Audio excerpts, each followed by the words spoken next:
שאלו אותי איך מכניסים מלאי לקופה 5200. אני לא נמצא מול קופה כזאת, אני נמצא אבל בדשבורד של הקופה כזאת, וזה די דומה למה שעושים בקופה. כן, אז בקופה לוחצים על התפריט או המבורגר ויורדים למטה ומקישים על ניהול. מקישים על ניהול ואחרי זה על מלאי ונכנסים למלאי. פה בדשבורד, משמאל זה התפריט, וכבר לחצתי על המלאי, פה מקישים על מלאי, לא ניהול, יש מלאי, מקישים עליו, ואז אנחנו רואים פה קטגוריות ופריטים. קטגוריות זה מחלקות, ופריטים זה פריטים שייכים כל פריט למחלקה שלו, כן?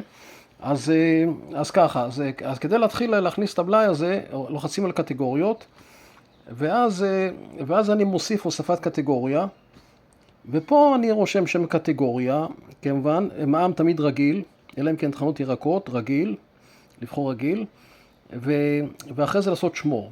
כן, יש פה כמה קטגוריות קיימות, אז לא ניכנס לזה. תראו, דוגמה למשל של סלטים, תראו, כתוב סלטים, מע"מ רגיל, קוד קטגוריה מספר 3, קוד קטגוריה, זה הולך מסדר רץ מ-1 עד אינסוף, וכאן יש כמה קטגוריות, אבל זה לא מספיק.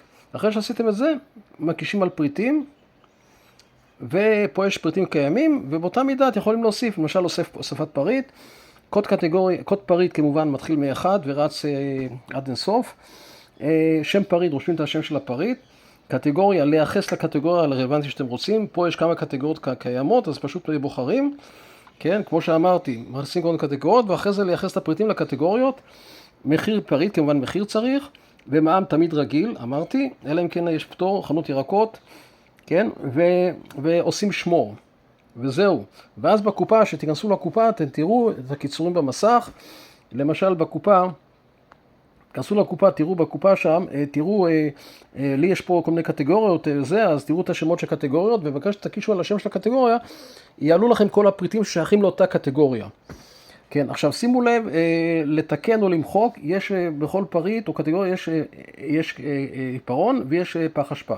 פח אשפה זה למחוק את הפריט או קטגוריה, ועיפרון זה לתקן. למשל אני לוחץ פה, אני רוצה לתקן משהו, מחיר פריט לתקן, מחיר או שם פריט, וכמובן אחרי זה לעשות תמיד שמור. ומה שאני מראה פה בדשבורד, מאוד דומה למה שעושים בקופה. שיהיה בהצלחה.